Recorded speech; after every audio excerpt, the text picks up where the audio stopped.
The 6 dangerous people Carl Jung says you must avoid. Have you ever noticed how certain people leave you feeling diminished, not angry, not sad exactly, but somehow less than you were before you encountered them? Like they've extracted something vital from you, your energy, your clarity, your sense of self, and you can't quite explain how it happened. You replay the conversation in your mind. Nothing they said was overtly cruel. Nothing they did was obviously wrong.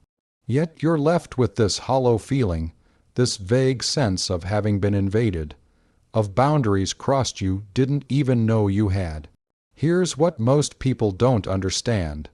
The most dangerous people you'll encounter in your life aren't the obvious villains. They're not the ones who announce their intentions with cruelty and aggression. The truly dangerous ones operate in the shadows of relationship, in the subtle spaces where your psyche meets theirs. They're dangerous precisely because they seem harmless, even helpful. They wear the masks of friends, mentors, lovers, guides.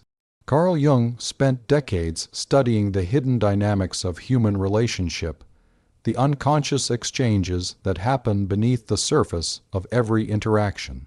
And what he discovered was profoundly unsettling. There are certain personality patterns, certain ways of being in the world, that don't just challenge us or frustrate us, but actually impede our psychological development, our journey toward wholeness. These aren't bad people, necessarily. They're unconscious people, and their unconsciousness is contagious. It spreads through relationship like a virus, infecting your own process of individuation, pulling you back into the collective sleep just as you're beginning to wake up. Today, we're going to explore the 6 types of people Jung would warn you about, not to judge them, but to recognize them, and more importantly, to understand what they reveal about your own journey toward becoming who you truly are. Let me tell you about a woman I'll call Sarah. She's 34, successful in her career, well, liked by colleagues, respected in her community. By all conventional measures, she's doing well. But Sarah came to a Jungian analyst with a complaint that sounded almost trivial. I feel like I'm disappearing. Not in a dramatic way. Not with any crisis that could be named or fixed. Just this slow, creeping sense that the person she once was, or thought she might become, was fading, being written over by other people's expectations, other people's needs, other people's versions of who she should be. When the analyst asked her to describe her closest relationships, a pattern emerged. Sarah's best friend constantly needed rescuing from self-created dramas. Her boyfriend praised her for being so understanding whenever he canceled plans. Her mother called 3 times a day with emergencies that somehow always required Sarah to abandon whatever she was doing. Her mentor at work kept assigning her projects that showcased his vision, never hers. But they need me, Sarah said. I can't just abandon them. The analyst asked a simple question. When was the last time you knew what you needed? Sarah couldn't answer. This is the invisible crisis of modern life. We're surrounded by people who seem to need us, value us, love us, and yet somehow, in the midst of all this connection, we're losing ourselves. The person in the mirror becomes a stranger. The life we're living feels increasingly like a performance. We're exhausted from being someone else. Most self-help advice tells us to set boundaries, or practice self-care, or learn to say no. But these solutions treat the symptom, not the disease. They assume the problem is simply about time management or assertiveness training. What they miss is the deeper psychological dynamic at play. Jung understood something most people overlook. We don't lose ourselves accidentally. We're not passive victims of demanding people. The loss of self happens through a kind of unconscious collusion, a dance between our own unintegrated psyche and the projections others place upon us. Think about it. Why do certain people consistently drain you while others energize you? Why do you find yourself behaving completely differently around different people, as if you're channeling different versions of yourself? Why can some people make you doubt your own perceptions with just a subtle comment or raised eyebrow? The conventional answer is that some people are toxic and others aren't. Some are energy vampires. Some are narcissists. We've created an entire vocabulary of pathology to explain why certain relationships feel wrong. But Jung would push deeper. He'd ask, what is it in you that these people are hooking into? What unconscious material are they activating? What role are they playing in your inner drama? Consider the person who constantly needs your help but never seems to get better. The one who drains your energy with their endless crises. The conventional view says they're manipulating you, using you. Jung would ask, why do you need to be needed? What are you avoiding in your own life by focusing on theirs? Or consider the person who's always subtly undermining your confidence, making you question your judgment.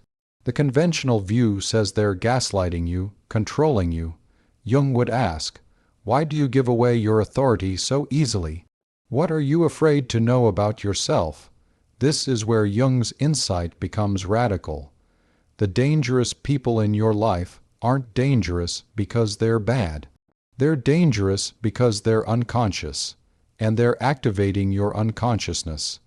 They're holding up a mirror to the parts of yourself you haven't integrated. They're playing roles in your psyche's drama that you yourself have cast them in. The person who dominates every conversation isn't just narcissistic. They're showing you where you've abandoned your own voice. The person who makes you feel guilty for having boundaries isn't just manipulative. They're revealing where you haven't claimed your right to exist as a separate being. The person who keeps you perpetually off balance isn't just unstable. They're reflecting your own internal chaos back to you. Here's the uncomfortable truth. You can't avoid these people by simply cutting them out of your life. Oh, you can remove specific individuals, certainly. Sometimes you must. But the pattern will repeat with new players until you understand what's being activated within you. Jung wrote, everything that irritates us about others can lead us to an understanding of ourselves. But it's deeper than irritation. The truly dangerous people don't just irritate us. They colonize us. They take up residence in our psyche. They become the voices in our head, the scripts we follow, the limitations we accept. And here's the real mystery. These people often genuinely believe they're helping us. The parent who lives through their child thinks they're being supportive. The friend who needs constant rest, thinks they're being vulnerable and close. The partner who never lets you be alone thinks they're being loving. The mentor who takes credit for your work thinks they're giving you opportunities. They're not lying. They're unconscious. And unconsciousness doesn't have malicious intent. It simply operates according to its own logic, its own needs, its own unexamined patterns. So when Jung warns us about dangerous people, he's not creating a list of villains to avoid. He's pointing to something more subtle and more profound, the patterns of unconsciousness that prevent us from becoming ourselves, the relationships that keep us asleep, the dynamics that substitute collective roles for individual being. The question isn't just, who are these dangerous people? The question is, what are they showing me about my own unlived life? Jung's entire body of work circles around one central insight. The greatest danger to the individual isn't external evil, but internal unconsciousness. And nowhere is this more evident than in our relationships. What Jung called the individuation process, the journey toward becoming a whole, integrated self, doesn't happen in isolation. It happens in relationship. Every interaction we have is an opportunity for consciousness or a reinforcement of unconsciousness. The people we surround ourselves with either support our becoming or obstruct it. Now here's what makes this so complex. The people who obstruct our individuation aren't doing it intentionally. They're doing it through the mechanisms of their own unconsciousness, through projection, through identification, through what Jung called participation mystique, that primitive state where boundaries between self and other dissolve. Let me explain this through Jung's concept of the shadow. The shadow isn't just the dark parts of ourselves we've repressed. It's all the unlived potential, all the qualities and capacities we've disowned. When we encounter someone who carries our shadow for us, who expresses the aggression we've denied, or the creativity we've suppressed, or the freedom we've rejected, we have a choice. We can recognize this as our own disowned material and begin to integrate it, or we can remain unconscious, treating the other person as simply bad or good, remaining caught in projection. The dangerous person is the one who keeps us locked in projection, who prevents us from recognizing our own material.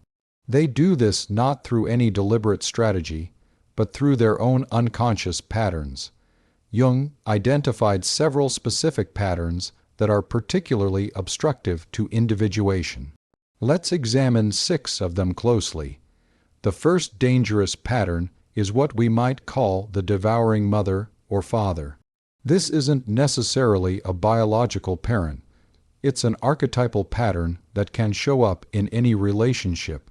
Jung understood that the mother archetype contains both nourishing and devouring aspects.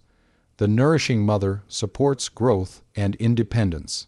The devouring mother feeds on the other's dependence, subtly or overtly preventing separation.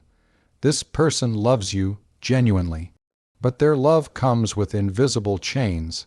They need you to need them. Your independence feels to them like abandonment. Your growth feels like rejection. So they create subtle patterns of dependency, always being helpful, always knowing what's best, always stepping in before you can fail or succeed on your own. What Jung understood is that this pattern triggers the child archetype within us, that part of the psyche that wants to remain in the garden, protected, cared for, never having to face the terror of standing alone. The truly dangerous aspect isn't the devouring parent themselves, but our own collusion with them, our own resistance to the individuation process. The second pattern is the projector, the person who can't see you, only their projection upon you. Jung spent considerable time exploring how projection works. We all project constantly.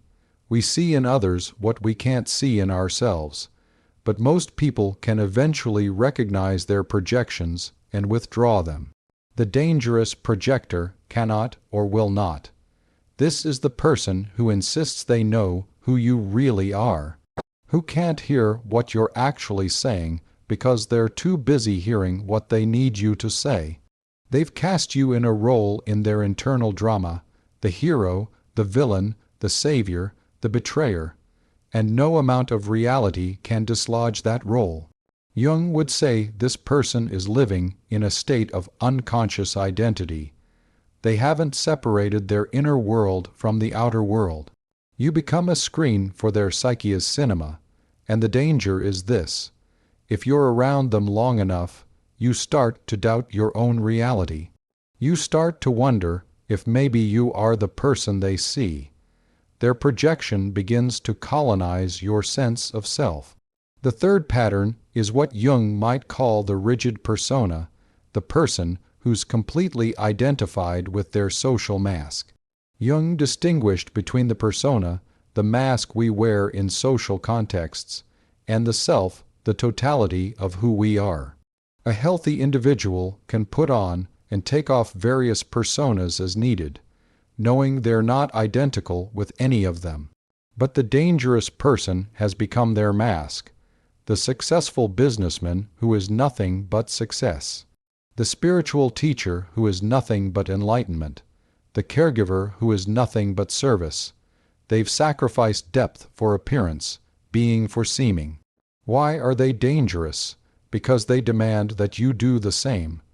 Their entire sense of stability depends on maintaining the illusion that the persona is real, that the mask is the face. Your authenticity threatens them, your complexity disturbs them, your shadow work terrifies them, so they subtly punish you for being real, reward you for performing. Jung wrote extensively about how the persona, when rigid, becomes a prison, and people imprisoned in their personas want company. They want you to be as one-dimensional as they've made themselves. The fourth pattern is the Shadow Purger, the person who deals with their own darkness by projecting it onto others and attacking it there. This is one of the most insidious patterns Jung identified. We all have shadow material, the aggressive, selfish, sexual, primitive impulses we've deemed unacceptable. The healthy response is integration. The dangerous response is projection and persecution. This person is constantly finding evil in others. They're morally outraged, righteously indignant. They see corruption, perversion, wickedness everywhere except in themselves. Jung would say they're engaged in what he called the projection of the shadow onto the other. What makes them dangerous is that they hook into your own unintegrated shame. If you have shadow material you haven't faced, they'll make you feel like maybe you are as bad as they seem to see. Or they'll seduce you into joining their hunt, displacing your own shadow work onto the persecution of others. The fifth pattern is the unconscious manipulator, the person who operates entirely from ulterior motives they themselves don't recognize. Jung understood that many manipulative behaviors aren't conscious strategies, but unconscious patterns driven by complexes. This is the person who always has a hidden agenda, but genuinely doesn't believe they do. They're just being helpful, when they're actually taking control. They're just being honest, when they're actually being cruel. They're just sharing their feelings, when they're actually manipulating yours. Jung's concept of complexes helps us understand this.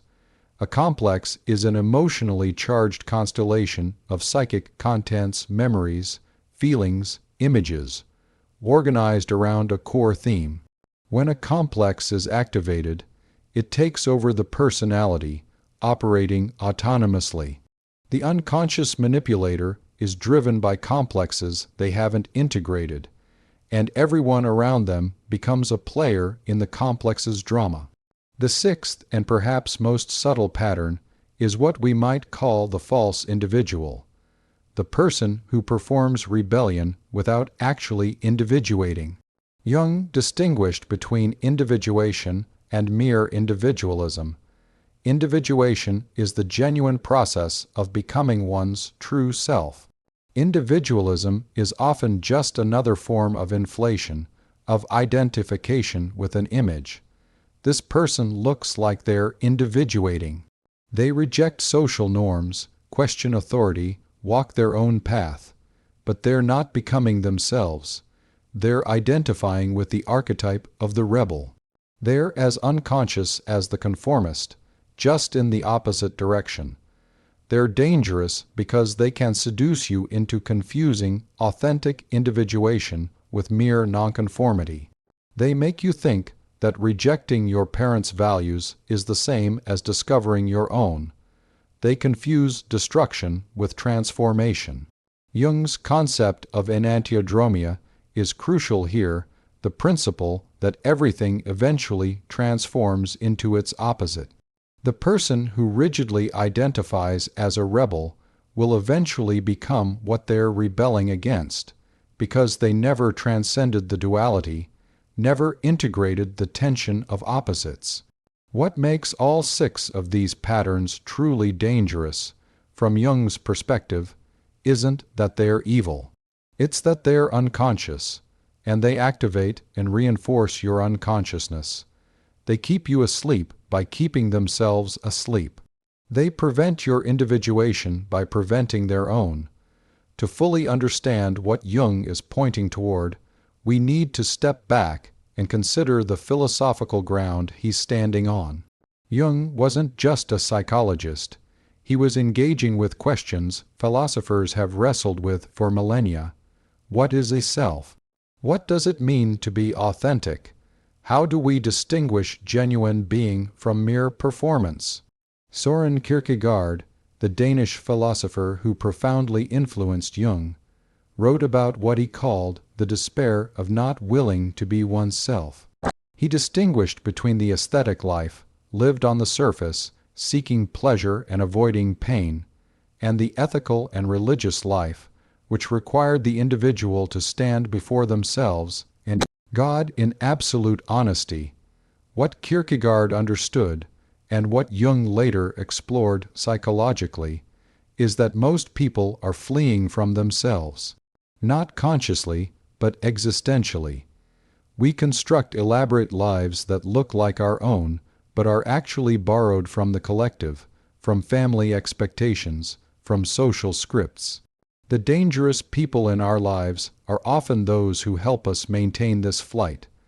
They provide us with roles to play that feel easier than the terrifying task of discovering who we actually are. The devouring parent offers us the role of eternal child. The projector offers us the certainty of being understood, even if that understanding is false. The rigid persona offers us the comfort of clear social definition. Nietzsche, another philosopher Jung engaged with deeply, wrote about what he called the herd instinct, humanity's tendency to seek safety in conformity, to avoid the burden of individual truth. His Zarathustra declares, "You have not yet sought yourselves, and you found me. Thus do all believers, therefore all faith amounts to so little." This is the heart of the matter. The dangerous people Jung warns about are those who encourage us to remain in the herd, who offer us ready-made identities, who promise us belonging in exchange for our individuality. And the danger isn't that they're consciously trying to control us. It's that they represent the path of least resistance, the gravitational pull back toward collective unconsciousness. Martin Buber, the Jewish philosopher, distinguished between I, it, relationships, and I, thou, relationships. In an I-it relationship, we treat the other person as an object, as something to be used, categorized, controlled. In an I-thou relationship, we meet the other in their full mystery, their irreducible otherness. The dangerous patterns Jung identified are all variations of I-it relating. The devouring parent treats the child as an object for their own needs. The projector treats the other as a screen for their projections. The rigid persona treats everyone as an audience for their performance. There's no genuine meeting, no authentic encounter. But here's where Buber's insight deepens Jung's. We become who we are in genuine meeting. The I requires a thou. Individuation isn't isolation, it's the capacity to stand as a genuine individual in authentic relationship. The dangerous people are those who prevent this genuine meeting, who substitute various forms of merger, projection, and manipulation for real encounter. The Buddhist tradition offers yet another lens on this phenomenon. The concept of emptiness in Buddhism isn't nihilistic. It's pointing to the fact that the self has no fixed, permanent essence. We're constantly co-creating ourselves in relationship with everything around us. From this perspective, the dangerous people are those who try to fix your identity, who insist on a solid, unchanging version of you. They're operating from what Buddhism calls ignorance, not lack of information, but a fundamental misunderstanding of the nature of reality. They believe the masks are real, the personas are permanent, the social roles are essential.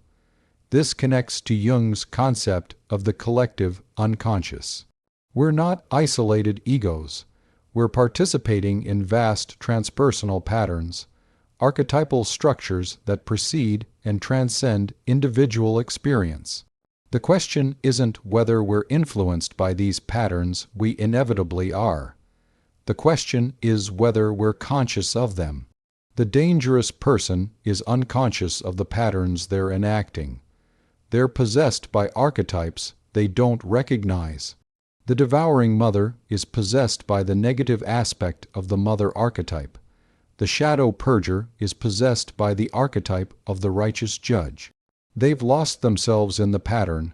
Heidegger's concept of Das Man, the they, is relevant here.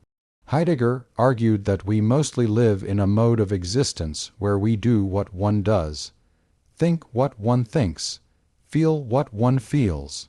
We've surrendered our authentic possibility to the anonymous collective. The dangerous people are those who are completely absorbed in Das Man, and who pull us back into it whenever we try to step out. They can't tolerate your authenticity because it threatens their inauthenticity. Your becoming disturbs their not becoming, but there's a deeper philosophical question lurking here. How do we distinguish genuine individuation from mere selfishness? How do we know we're not just rationalizing our own narcissism when we claim to be individuating? Jung was keenly aware of this danger. He wrote about inflation, the state where the ego identifies with archetypal material and becomes grandiose, convinced of its own specialness and superiority. The false individual is often inflated, mistaking ego for self. The answer, philosophically and psychologically, lies in what Jung called the transcendent function, the capacity to hold the tension of opposites without collapsing into either extreme. Genuine individuation isn't about choosing yourself over others or others over yourself. It's about finding the third position, the synthesis that transcends and includes both poles. The dangerous people are those who can't hold this tension. They collapse into one pole, complete self, sacrifice or complete selfishness, rigid conformity or rigid rebellion, merger or isolation. And they pressure you to collapse in the same direction. The existentialist philosophers were preoccupied with freedom and responsibility. Sartre said we're condemned to be free. We have to choose, and our choices define us. The dangerous people are those who try to make your choices for you, or seduce you into making choices that aren't really yours. But here's the paradox these philosophers all grappled with. We need others to become ourselves. The infant needs the mother to develop a sense of self. The individual needs the community to discover their unique place. We're simultaneously separate and interconnected, autonomous and interdependent. The dangerous people are those who can't navigate this paradox. They either deny your separateness, like the devouring parent, or deny your interconnection, like the false individual. They want resolution when what's required is the capacity to live in the creative tension. Jung's genius was recognizing that this isn't just a philosophical problem. It's a psychological reality that plays out in every relationship, every encounter, every moment of meeting or failing to meet. So how do we recognize these patterns in our actual lives? How do we navigate the complex landscape of relationship without becoming paranoid, seeing manipulation and unconsciousness everywhere? The first step is recognizing the signs in your own experience. You might notice that after spending time with certain people, you feel confused about your own perceptions. You question things you previously felt certain about. You find yourself doubting your judgment, wondering if you're being too sensitive, too demanding, too selfish. This confusion is a red flag, not necessarily that the other person is dangerous, but that something unconscious is being activated. A healthy relationship might challenge your perspectives, but it doesn't make you doubt your basic reality. There's a difference between growth, which can be uncomfortable, and disorientation, which signals that boundaries are being violated. You might notice that you become a different person around certain individuals, not just adapting to social context, which we all do, but fundamentally changing. The confident person who becomes tentative, the articulate person who becomes tongue-tied, the calm person who becomes anxious, the generous person who becomes withholding. Jung would say these shifts indicate that the other person is activating different complexes within you. They're touching unconscious material. The question is, are they helping you become conscious of this material, or are they exploiting it? The devouring parent, for instance, activates your dependency complex. They make you feel helpless, inadequate, perpetually in need of their guidance. A healthy mentor also touches this material, but helps you integrate it, helps you recognize your own competence. The dangerous pattern is the one that keeps you dependent, that subtly punishes your independence. You might notice a pattern of betraying yourself in certain relationships. You know what you want to say, but you say something else. You know what you need, but you don't ask for it. You know what your boundaries are, but you don't enforce them. You walk away from encounters feeling like you abandoned yourself. This self-betrayal is crucial to understand.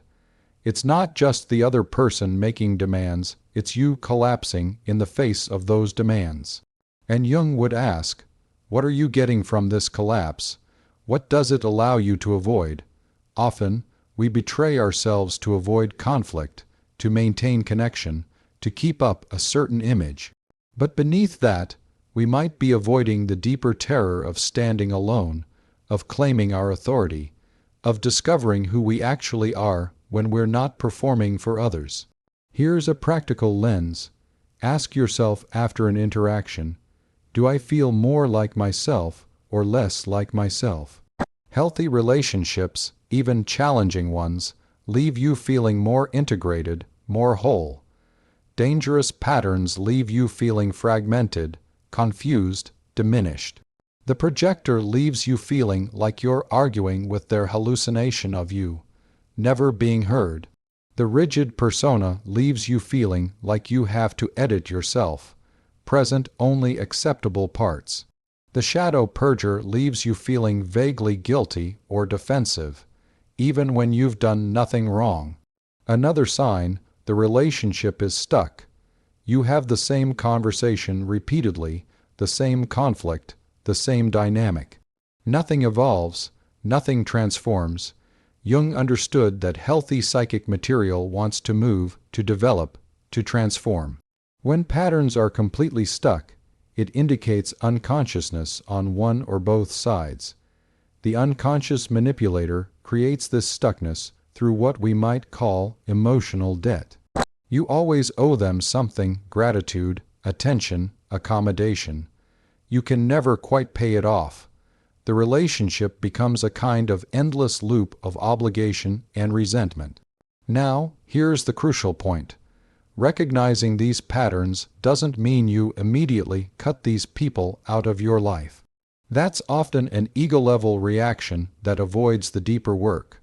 Remember, Jung saw these encounters as opportunities for consciousness. The dangerous person is showing you something about your own unlived life, your own shadow, your own resistance to individuation.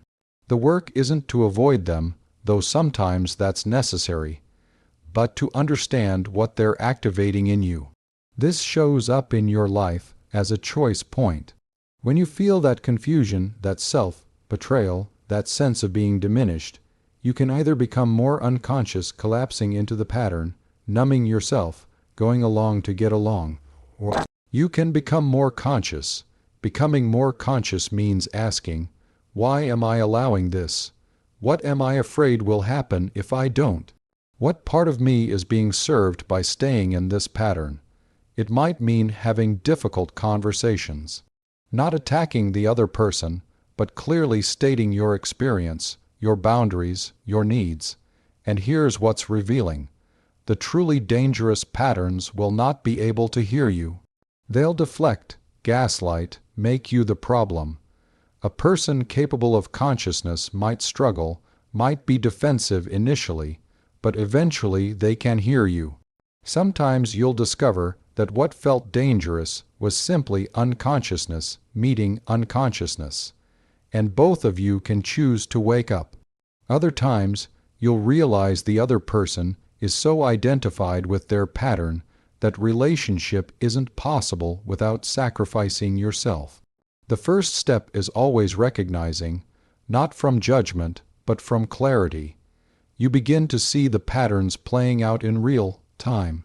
You catch yourself about to betray yourself and you pause. You notice the familiar feeling of confusion, and you don't automatically assume you're the confused one. When you begin to see these patterns clearly, something shifts. You're no longer fully caught in them. There's a part of you that stands outside, witnessing. Jung called this the observing ego, the capacity to watch your own psychological processes without being completely identified with them. This doesn't make you invulnerable, it makes you conscious.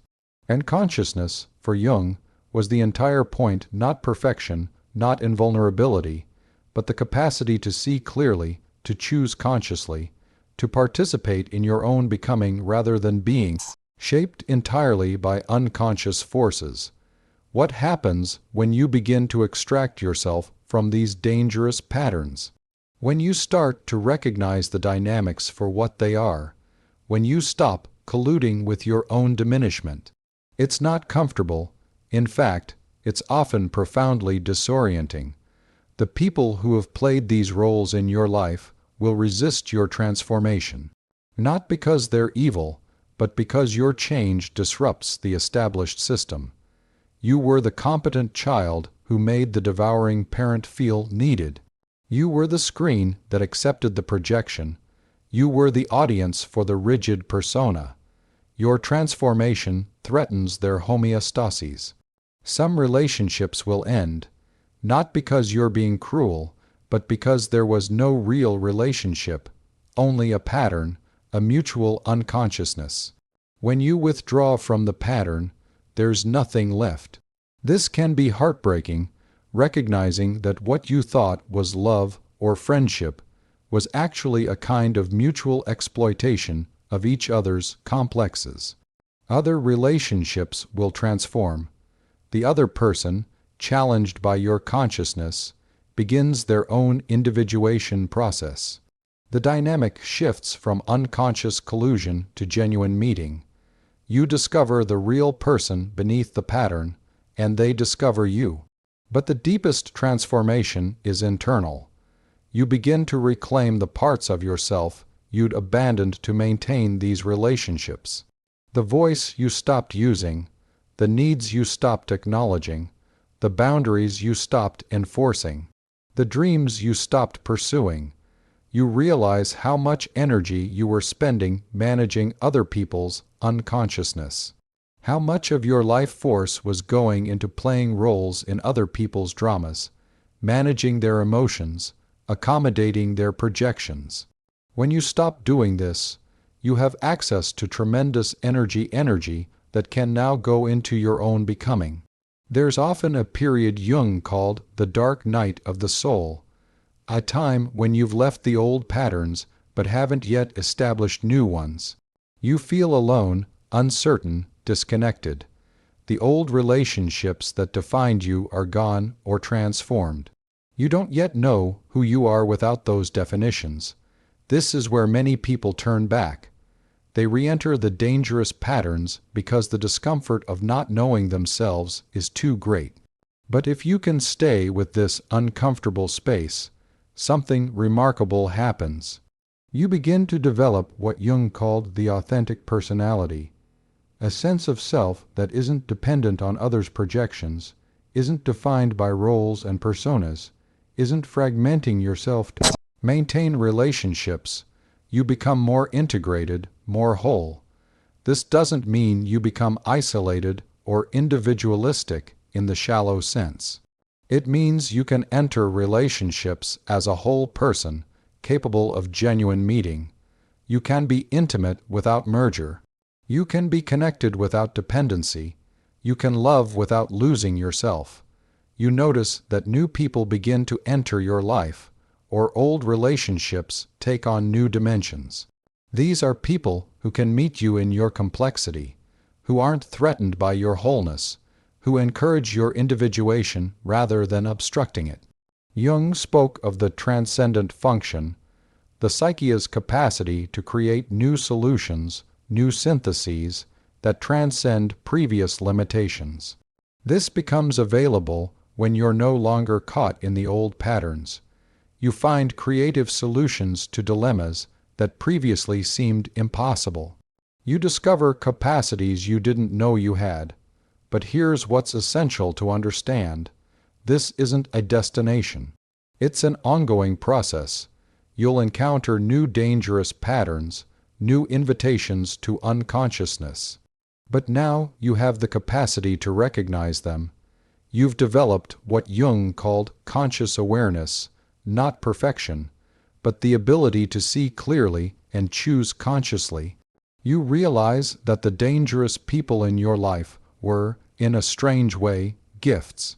Not in a sentimental sense, but in the sense that they showed you exactly where you needed to grow, where your consciousness needed to develop, where you were still asleep. The transformation isn't about becoming invulnerable. It's about becoming aware, aware enough to navigate the complex landscape of human relationship without losing yourself, without sacrificing your becoming to maintain connection.